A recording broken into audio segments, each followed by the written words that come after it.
Sexta-feira, 15 de julho de 2022. O Dose Dupla de hoje vai falar, para variar, das eleições, né?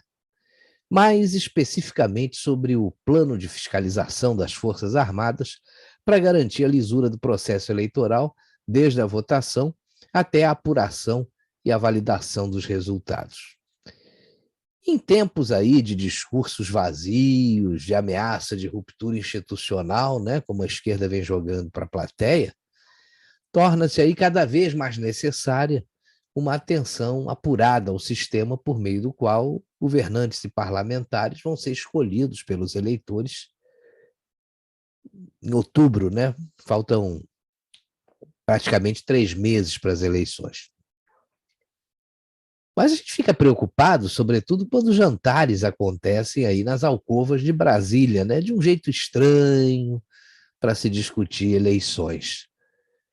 Em seguida, eu e o meu xará Cardoso vamos aí aproveitar essa penumbra alcoviteira para falar de segredos que vêm escapando sem controle dos meandros justamente da esquerda, né?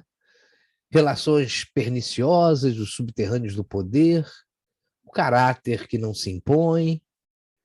Marcelo Cardoso, as semanas vão passando, as eleições vão se aproximando, aí no horizonte, né, como eu disse, praticamente 3 meses para as eleições, e os ânimos vão ficando cada vez mais acalorados, não é isso?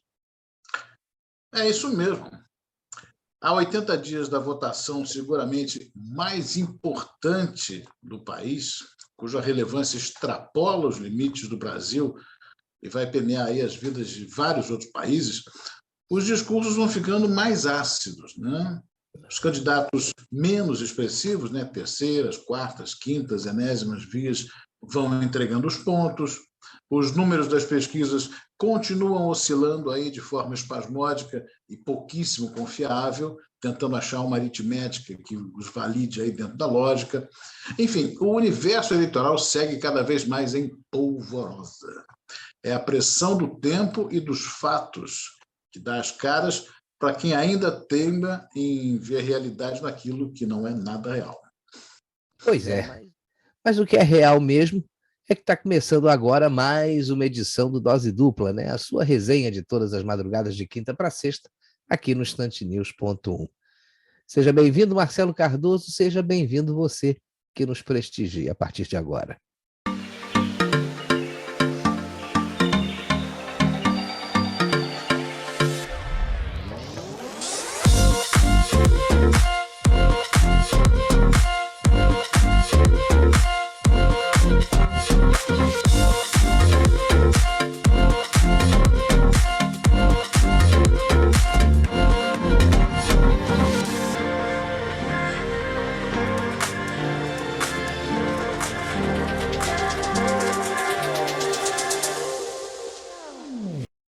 Na audiência na Câmara dos Deputados, na semana passada, o ministro da Defesa, Paulo Sérgio Nogueira de Oliveira, revelou que as Forças Armadas possuem um plano aí em 8 etapas para fiscalizar o funcionamento das urnas eletrônicas.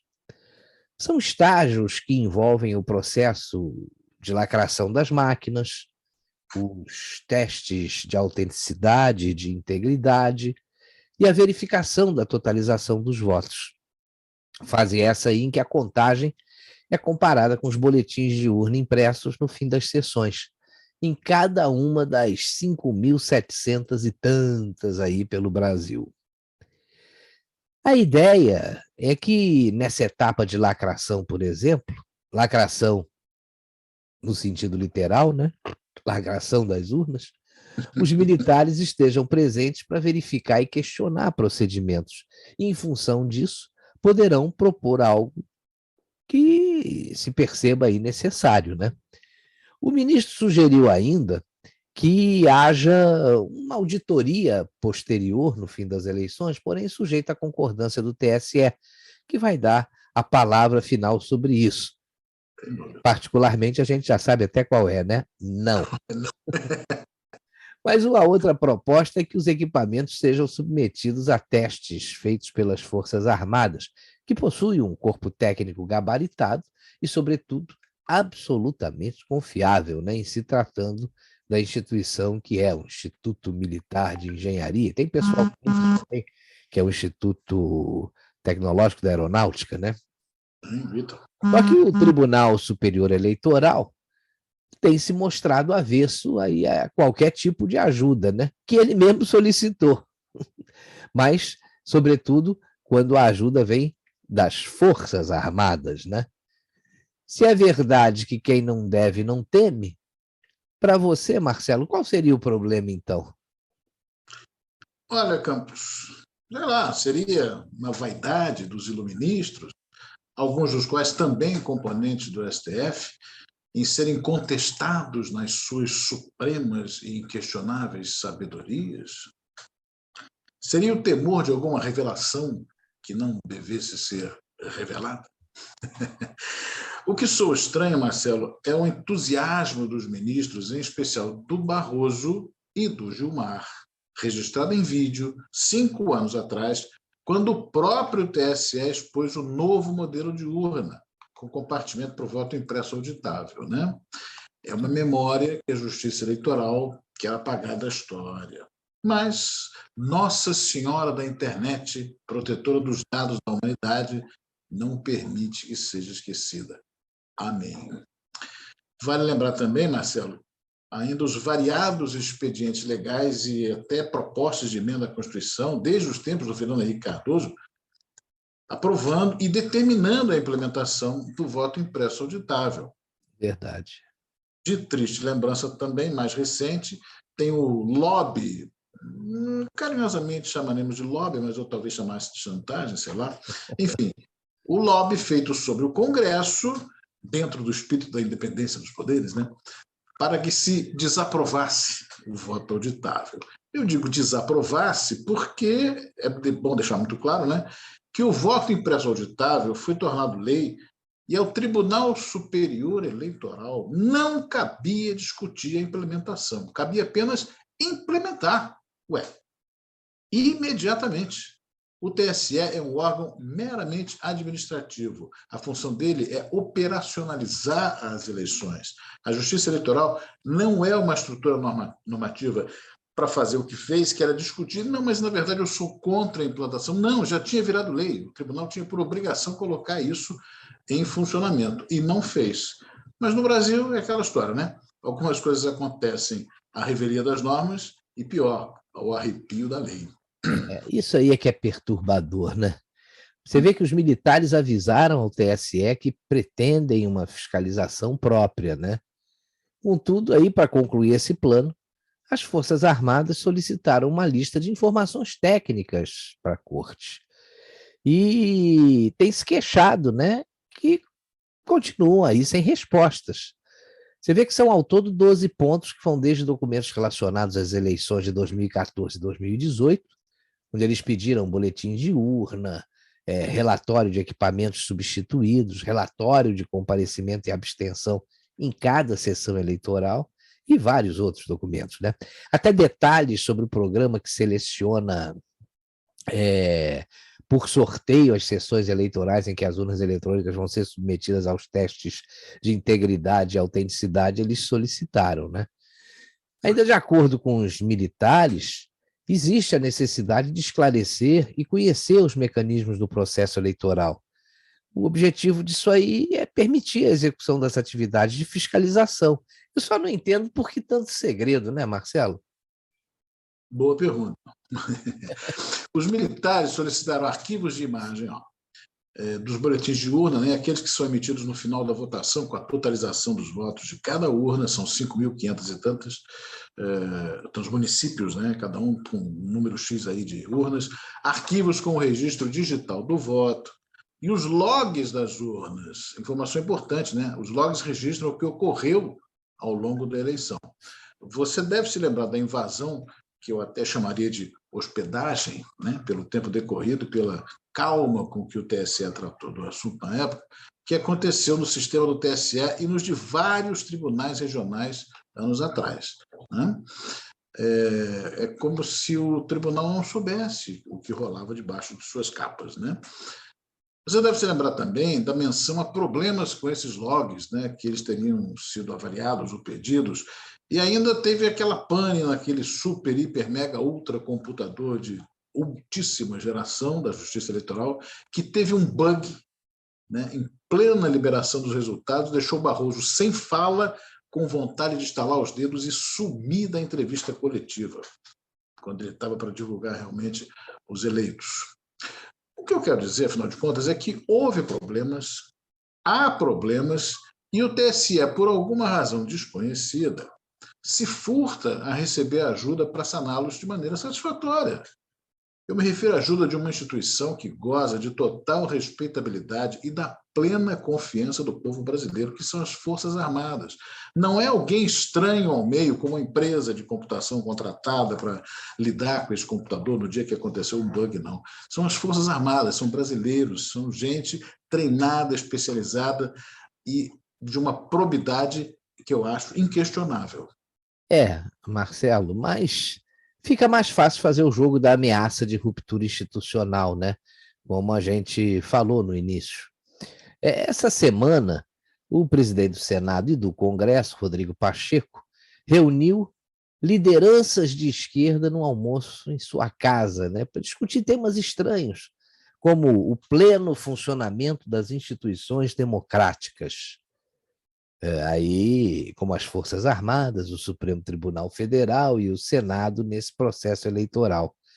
E outra coisa é o restabelecimento da democracia no país. Pomba, eu nem sabia que a democracia tinha sido extinta, rapaz. Nem Não eu. bastasse esse encontro, houve outro com o iluministro Alexandre de Moraes, que vai assumir a presidência do TSE durante as eleições. E nessa reunião aí houve pedidos relativos à segurança do processo eleitoral, os representantes de 7 partidos de esquerda, entregando para ele um memorial sobre a violência política contra a oposição no Brasil e solicitando iniciativas do TSE para garantir eleições pacíficas e sem violência. Vai ser cínico assim lá longe, né, rapaz? Ó, retórica. 7 partidos. 7 é conta de mentiroso, hein? Vamos lá. Fechando questão, ontem, quinta-feira, aconteceu a tal audiência pública no Senado Federal, né, que foi marcada para debater as recomendações dadas pelo Ministério da Defesa ao Tribunal Superior Eleitoral para que houvesse o aprimoramento do processo eleitoral. Nessa reunião, o ministro da Defesa, Paulo Sérgio Nogueira de Oliveira, se disse chateado, o termo foi esse, com as repercussões das sugestões dadas pelas Forças Armadas. Palavras do ministro: o que se escuta muito me deixa bastante chateado com o ministro, como membro das Forças Armadas, é por vezes ouvir ou ler ataque à democracia. A audiência pública foi realizada pela Comissão de Fiscalização e Controle do Senado. E, além dele, ministro da Defesa, estiveram lá o diretor executivo da Polícia Federal, o delegado Sandro Torres Avelar, o representante da ONG Transparência Internacional, o Michael Mohalem, e o deputado federal Felipe Barros, do PL do Paraná. Convidado, o iluministro Alexandre de Moraes não deu as caras. É a segunda ausência do Alexandre de Moraes em 2 semanas em eventos para os quais ele foi convidado pelo Senado para discutir eleições. Dentro de pouco mais de um mês, como a gente já lembrou, ele assume a presidência da Justiça Eleitoral. Ausente no Senado 2 vezes, mas solícito com os convites de Lula et Caterva, com quem se reuniu na véspera, né? E aí? Tem mais, Marcelo? Oh, pior que tem. Nesse meio tempo, um improvável apagão interrompe votações que interessam ao governo no plenário do Senado e coincidências cabulosas, né? Verdade? Rapaz. Mas agora nós vamos entrar no nosso segundo assunto, né? Não é verdade? É verdade, Marcelo. Mas uma verdade muito chocante, né? Pois é, rapaz. Olha, que o Lula nunca foi santo, todo mundo sabe, né? A honestidade parece que não é uma das suas características. Ele também tem uma obsessão por ditadores esquerdistas e sanguinários, como Fidel Castro, seu companheiro Che Guevara, Hugo Chávez, Nicolás Maduro, Muammar Gaddafi, entre outros. Tutti buona gente. Opa! E deve ter também muitos segredos que precisam ser revelados, né? Mas pode ter certeza de uma coisa: o próprio Lula jamais vai revelar um segredo seu. Esses segredos devem estar muito bem guardados dentro de um cofre de algum amigo, né? Já que talvez nem tenha um cofre próprio. É tudo um amigo. É, tudo de um amigo. E nesse rol de segredos, a gente tem o caso aí do Celso Daniel, do Tuninho do PT, tem a briga com Antônio Palocci, e até segredos impublicáveis relacionados à sua descondenação. Mas se o Lula não fala, rapaz, tem eurodeputado que soltou a língua e o verbo e revelou os planos malignos que a esquerda mundial tem tramado para que aconteça a eleição do ex-presidiário Luiz Inácio Lula da Silva aqui no Brasil. Você ouviu o que esse deputado falou, Marcelo? Ouvi, Marcelo Campos. Tem uma trama realmente muito bem trançada aí. Mas em se tratando de Lula, nada surpreende, né? Mas que choca, choca. Pelo menos isso a gente se permite fazer. O tal eurodeputado espanhol é Herman Tertsch. Ele é jornalista e político espanhol de extrema-direita, membro do Parlamento Europeu pelo partido Vox desde 2019. Está integrado nos conservadores e reformistas europeus, o ECR. Segundo ele, existe um movimento no mundo para que a esquerda tome esse poder de volta no Brasil. Somos um dos maiores países, acho que o quarto ou quinto em extensão territorial. Somos o celeiro do mundo, aquela coisa, né? Alimentamos uma em cada 5 bocas do planeta todos os dias. Somos um país riquíssimo em riquezas naturais, minerais e também em termos de florestas. Enfim, a ambição é enorme. Mas em vez da gente ficar repetindo aqui o que ele disse, vamos assistir o pronunciamento dele e depois a gente faz os comentários.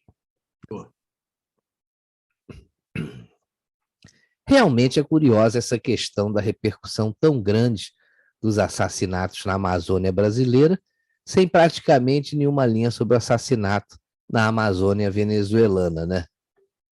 Mas é claro, né? Aqui no Brasil, o interesse da esquerda sempre foi politizar essas mortes, na tentativa de desgastar Bolsonaro. Lá na Venezuela, a exploração que o Virgílio combatia era feita por aliados de esquerda. O que está acontecendo agora com a Venezuela é uma invasão silenciosa e provavelmente acobertada pelo governo venezuelano. E quem está por trás?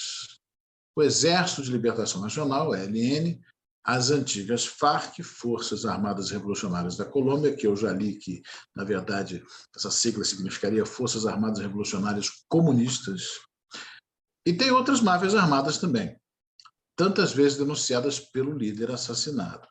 Parece que a Venezuela não está muito interessada aí em proteger os seus cidadãos, sobretudo se eles estão confrontando aliados. Não mexa com os meus amigos, né? E quem tentar vai ser baleado na cabeça, como é o caso do Trujillo Arana. Tem outros casos estranhos que aconteceram também na Venezuela, né? Agora veja que coincidência, todos esses outros casos foram protagonizados pelo Serviço Bolivariano de Inteligência. Esse serviço invade residências de opositores do regime de Maduro, roubam seus bens e desaparecem com o sujeito. Em princípio, prendem, né? Mas parece que não se sabe da volta de nenhum que saiu com esse pessoal de casa. Existem vários casos, como o do professor Alcides Braccio, do seu amigo Emílio Negrin, e um outro de um sujeito chamado Gabriel Blanco, só para dar aí alguns exemplos. Não vamos entrar aqui nos detalhes, mas foram pessoas que tiveram suas residências invadidas e foram retirados à força por esse grupo ligado ao governo.